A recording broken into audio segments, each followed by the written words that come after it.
Good morning, everyone, and welcome to the head coaches press conference for the 2026 College Football Playoff quarterfinal at the Rose Bowl game presented by Prudential.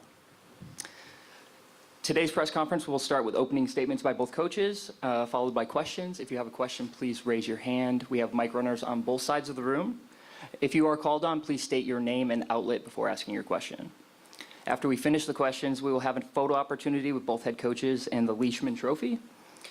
We will start with a couple seconds in front for the cameras, and then we'll have them move out of the way, and then the back can get their shot as well. So with that, we'll go ahead and get started. We have an opening statement, and we'll start with Coach Cignetti. Thank you. Good to be here. A lot to do today. From a preparation standpoint, the last 2 days have been fairly disruptive with a travel day and then a first practice on site. So, as the leader, the head coach, I feel like there's a lot of loose ends we got to tie together today. I have a lot of respect for Alabama, obviously, Coach DeBoer, similar paths in our coaching careers. And it shows up on tape. He's a great football coach, and Alabama's a great football team with a lot of good players. It'll be a tremendous challenge. We'll have to play extremely well, and looking forward to the game. Thank you, Coach. Coach DeBoer. Yeah, first of all, just want to congratulate Coach Cignetti and Indiana on another great season. These last 2 years and what they've done is so impressive. And again, when you, just like Coach said, when you're watching film, you can see why the success is happening. Well coached, disciplined, and obviously a lot of great players making great plays. And so, looking forward to the challenge. Great opportunity. Big day of prep for us as well. Just, continue to try to use the schedule that we've had in place, adapt it to, the logistics and the things that go on with the Rose Bowl. But an honor to be here. I'm proud of our football team and what we've done to get to this point, and really appreciate their efforts, and we can't wait for tomorrow. Thank you, Coach. And with that, we'll go to questions. We have one in the front here in the blue. Thanks. Jeff RabJohnsPigs.com. Riley Nowakowski told a story yesterday about the summer when you guys would go through workouts and then Surratt would be like, no, guys, we're doing one more. And it became Surratt, then Cooper, then the receivers, and it kind of grew. He said Fernando got into it. Just what did you think when you heard about that, and what does that mentality say about the approach of your players? Well, that's the first I've heard of it. And but I think that's reflective of guys wanting to pay the price to be the best they can be and pushing themselves. Understanding it, it takes a little bit more to be the best. There's good and there's great, and what does it take to be great? It takes a special discipline, work ethic, and focus. And, those are guys trying to find the edge and improve every single day. If you have a question, please raise your hand.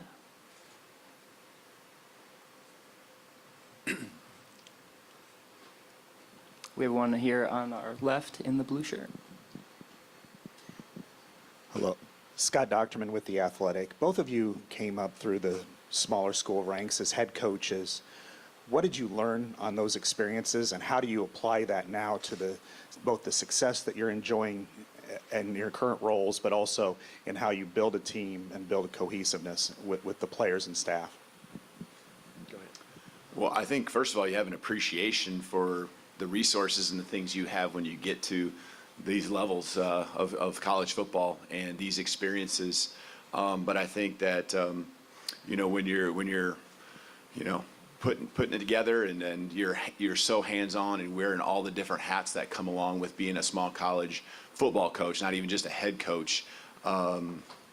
It really forces you to have to think outside the box, be creative, and that might be schematically, that might be how you set up your travel with limited expenses and things like that. So there's a lot, I think, that forces you to really think through. But again, it goes back to, I have an appreciation for every person in our program, because I know the jobs that they are all doing, and there's more to it than just a title.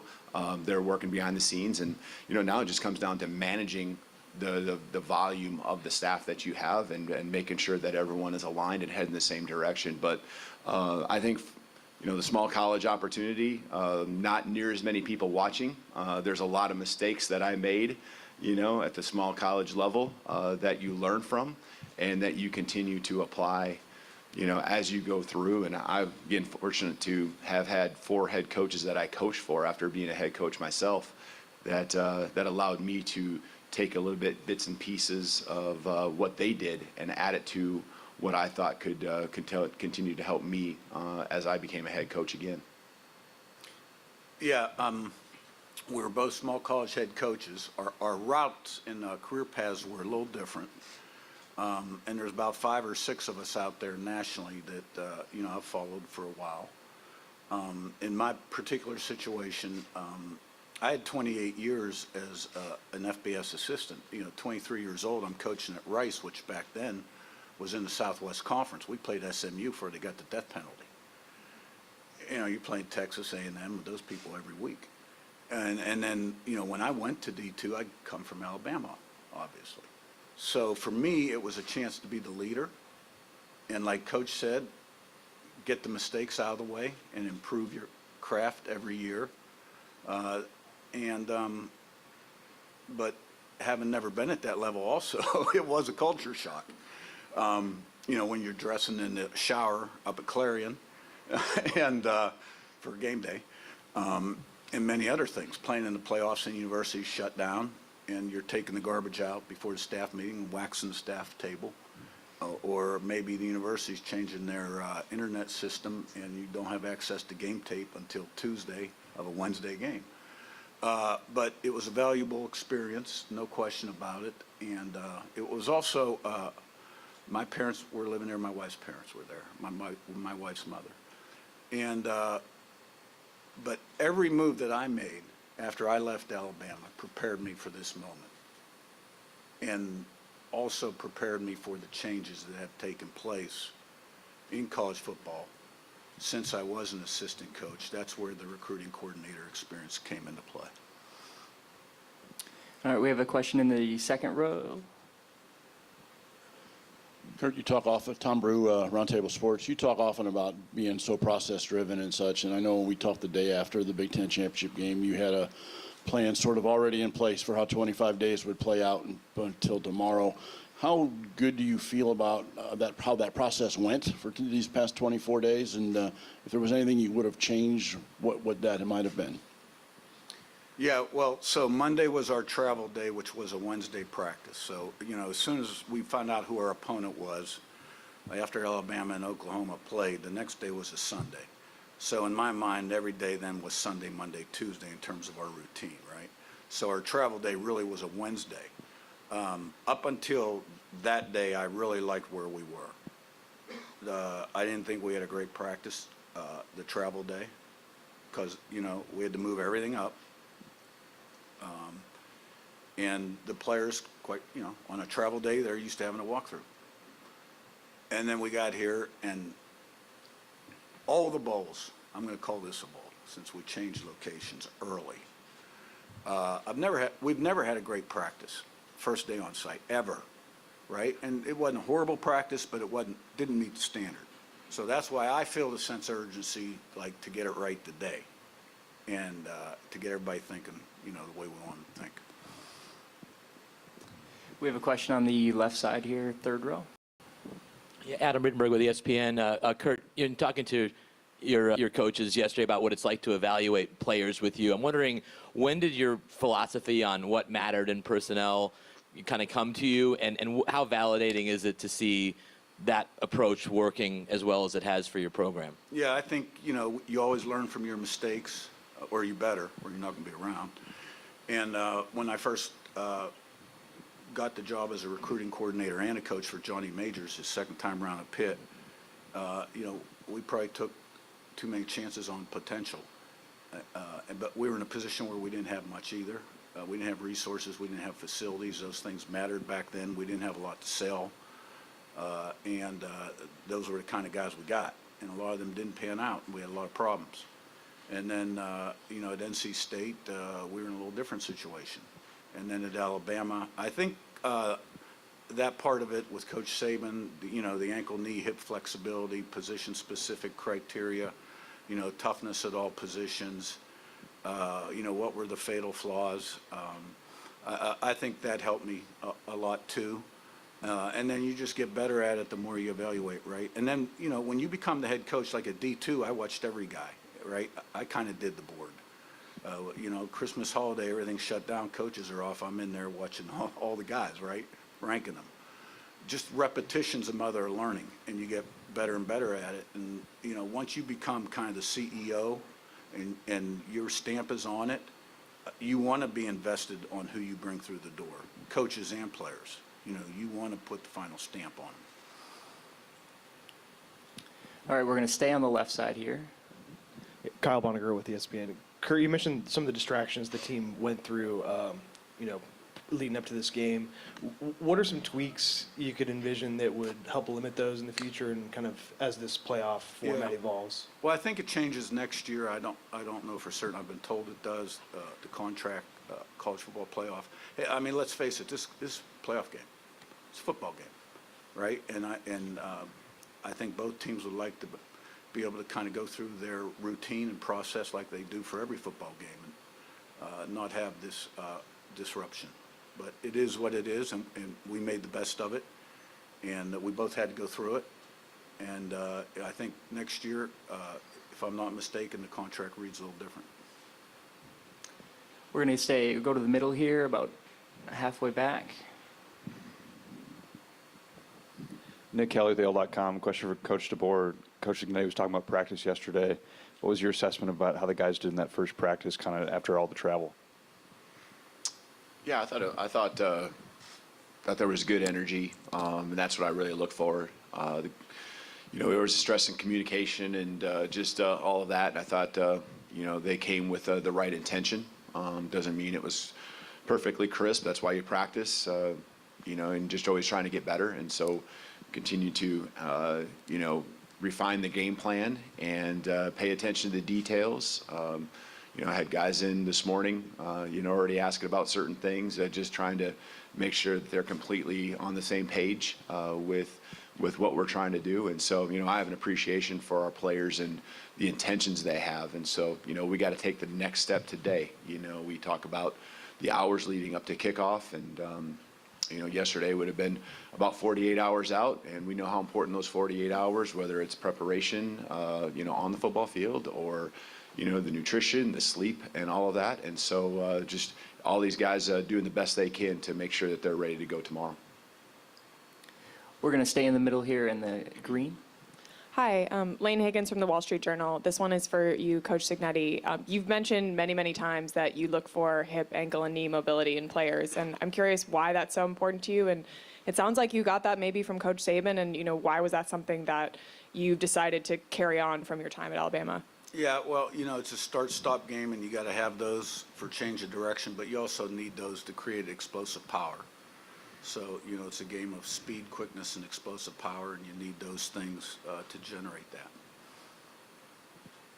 And we have a question on the right, 3 rows back. Katie Wyndham from Bama Central. For Coach DeBoer, you had talked before Oklahoma that y'all really kind of nailed down a system that y'all like for road games leading up to a game that works best for y'all. Just kind of how is that being affected this week with kind of a different schedule? Yeah, I mean, it's certainly different because you would have traveled normally today. And so, but you just adjust, like Coach said, you just adjust to what it is and make the most of it. If you have a question, please raise your hand. We have one on the right side by the wall. Connor McGlynn, Rose Bowl game. Both coaches, you mentioned how with the playoff system, there is an end goal past this game, but with both of you leading teams that have legacies in this game, personally, how does it feel to be part of a Rose Bowl? The Rose Bowl has a lot of tradition. I can remember as a little kid watching Sam Bam Cunningham jump over the goal line right back in the early 70s, I think it was, for USC. But this is a playoff game. We're playing at the Rose Bowl. We played UCLA last year at the Rose Bowl. And I respect the tradition of the Rose Bowl. Been a lot of great players, coaches playing it. Getting ready to play a playoff game. Yeah, I think that's a lot of how our guys are looking at it. This is the next round of the playoffs, and we were in a win or go home kind of mindset a few weeks ago, and that's where this is at. You certainly do appreciate what the Rose Bowl game has been about, over the years, and watching it over, when I was a kid, high school. I can remember, in college watching it as well, and just envisioning what it would be like to play in that game. Here we are. And so, but, for us, it is, I think, probably the playoff piece is, above and beyond, and added to, I guess, the whole, Rose Bowl vibe and Rose Bowl feel. So, again, we got to play our best football. There isn't another day. All right, we're going to go to the middle here, about 3 rows back. Ashley Adamson, Big Ten Network. This is for both of you. Obviously, as head coaches, you're great teachers. I'd be curious what you both have learned from your respective teams this year. I've learned that, something I've asked of our guys is that, they always think about that they have more in them.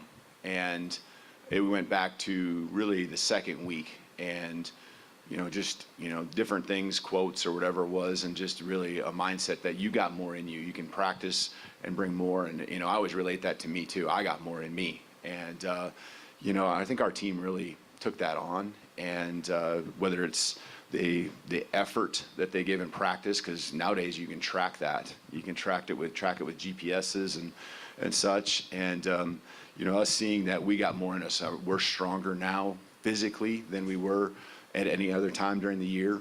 We practice, faster as a team than we did at any time of the year. And so, you got more in you when it comes to note taking. You got more in you when it comes to just the attention to detail. And so, I guess whether I learned that from our team or just really, they learned that about who we can be and appreciate who we can be.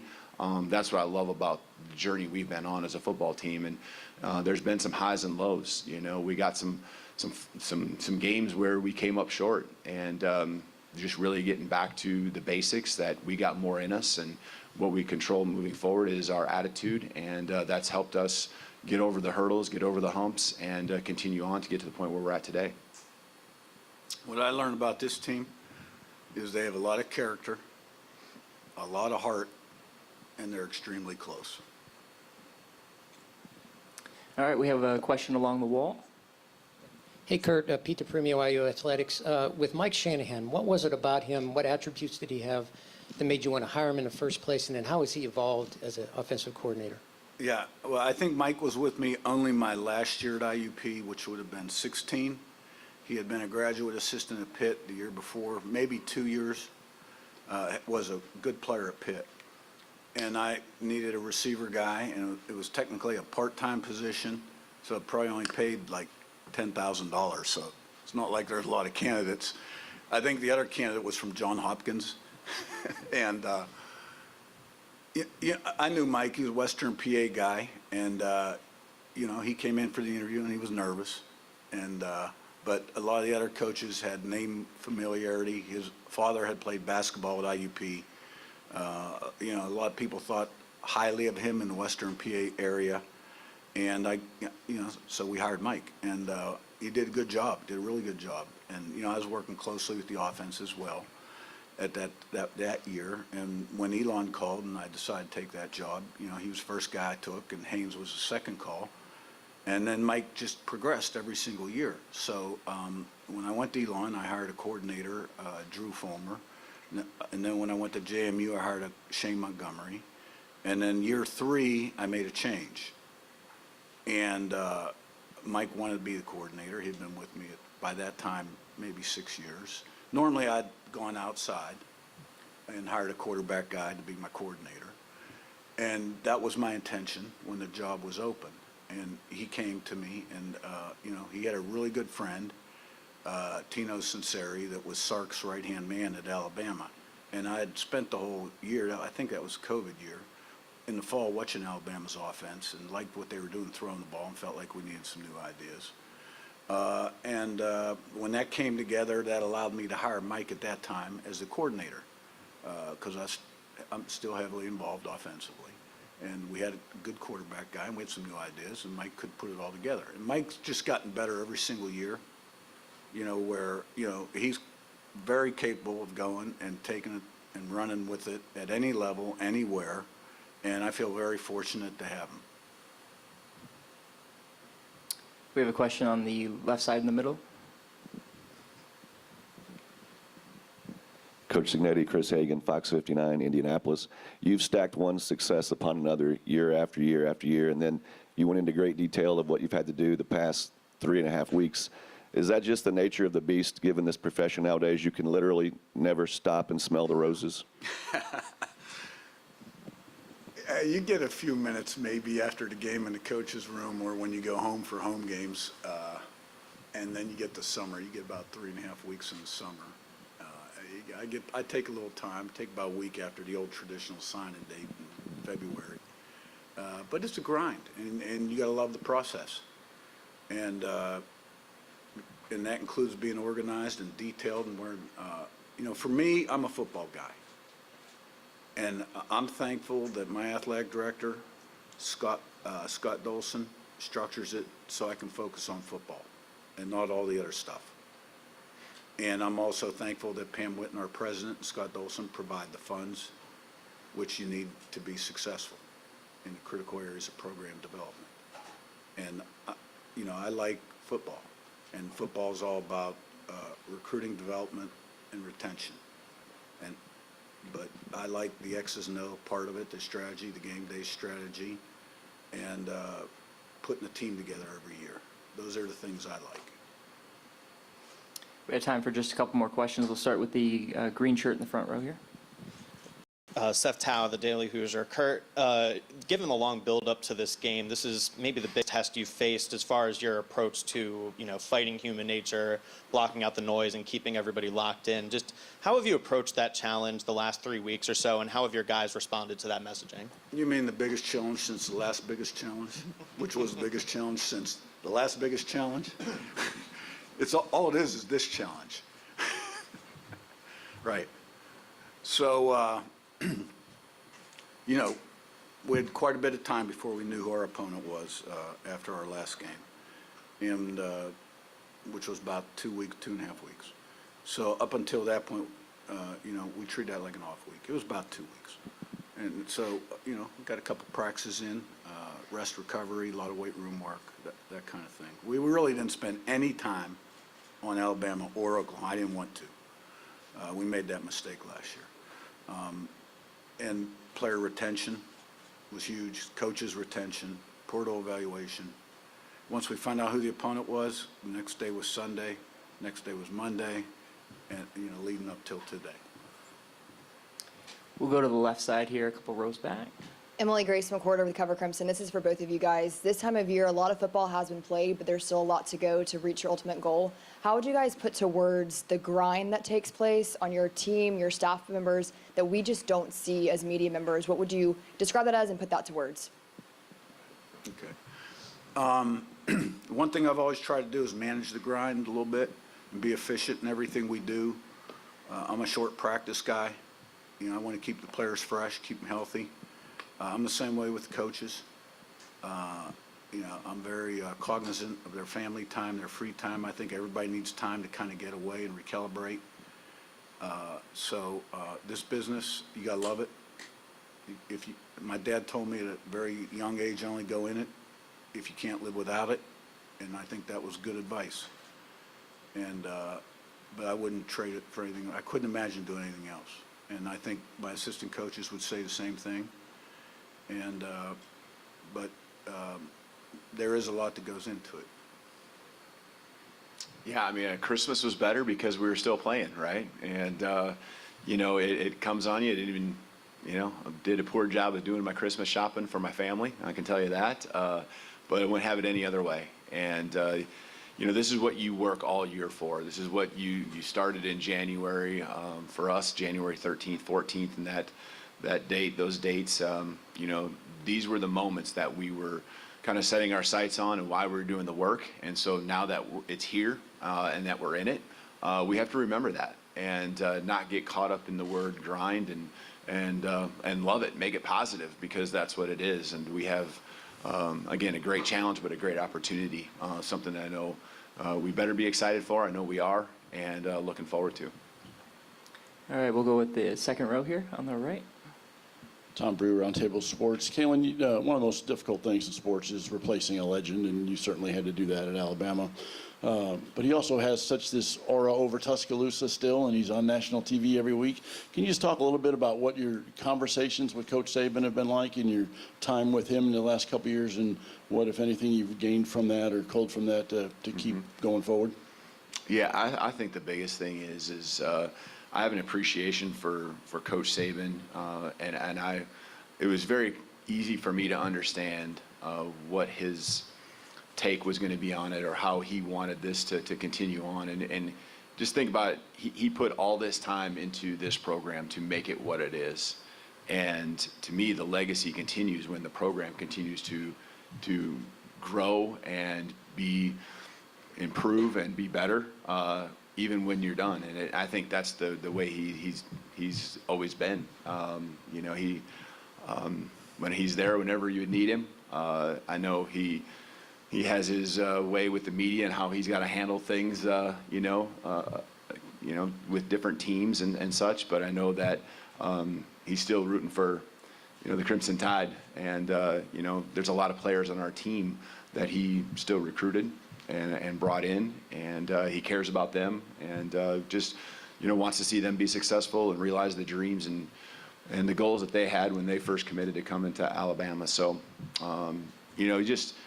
just trying to carry on the legacy of not just Coach Saban, but all the great coaches, all the great players that came here to make this place what it is. And so, we play for that. We play for the program to make it better for those that come after us too. All right, we got last two questions. We'll start with the one in the second row here. Hey, Kalen, Davis Baker, WSFA in Montgomery. Feels like you guys are embracing a little bit of an underdog role this week. Ty said that nobody expected you guys to be here. I'm just curious, what do you want your team's mindset to be going up against the #1 team in the country? Yeah, I mean, Coach and Indiana certainly deserve what they've where they're ranked. I mean, there's a 0 at the end of their record right now, and so no one's beat them. And for us, I think we've kind of had this edge about us because of the ups and downs that I referred to earlier of how the season has gone. And when we have an edge to us, it seems like that and that edge can come in a lot of different ways. But our guys have done a good job having a confidence, but also feeding off the people that maybe doubt what we're capable of. And so, in the end, it still goes back to what our day-to-day attitude is, what our effort is, what we're trying to do in our process of getting to being our best on game day. So, I think the guys certainly have embraced and fed into anything that they see or hear. They kind of add and throw it on a text thread and things like that, and you want to use it to fuel the fire. And so, in the end, it's got to be internal motivation though that really kind of gets you to the point where you are competing day in and day out and trying to be your best. All right, we'll have our last question in the back left here. Good morning, coaches. With the coming rain tomorrow, what is your plan as far as ball control and all the elements that come with the wet weather? I think you just gotta kind of see what it is in the moment. I know it could be heavy at times. I don't know. It could be light. You just have to adjust. And we haven't played a lot in those elements this season. You try to prepare and practice with a wet ball and things like that.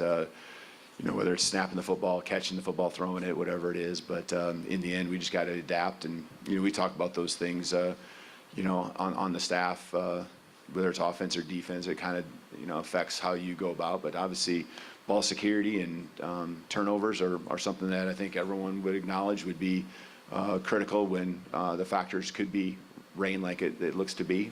So you just got to adapt and been part of a lot of rain and games where there's bad weather. So just do our best when that time comes to kind of help our guys get through it and be successful. Yeah, like Coach said, adjust, adapt, improvise. If it's a deluge, that's one thing. I don't expect that tomorrow, and I don't expect it to be a real critical factor in the game, and I don't see it changing our game plan very much. All righty, thank you, coaches. You bet. We will go ahead and get a quick picture, photo opportunity with the coaches with the trophy. We're going to start with the photographers in the front, so you guys can stand up and get the shot.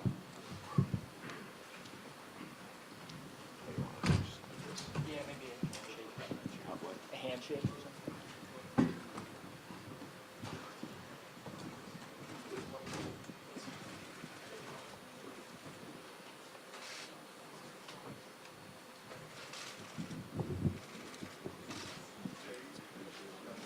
All right, just a few more seconds here, and then we'll get you guys out of the way so the cameras in the back can get the shot.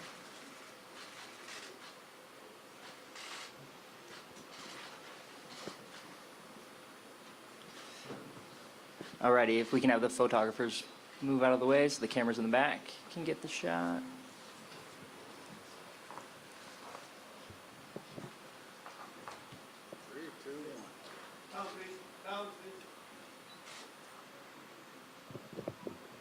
All right, that's good. Thank you, coaches. You are good to go.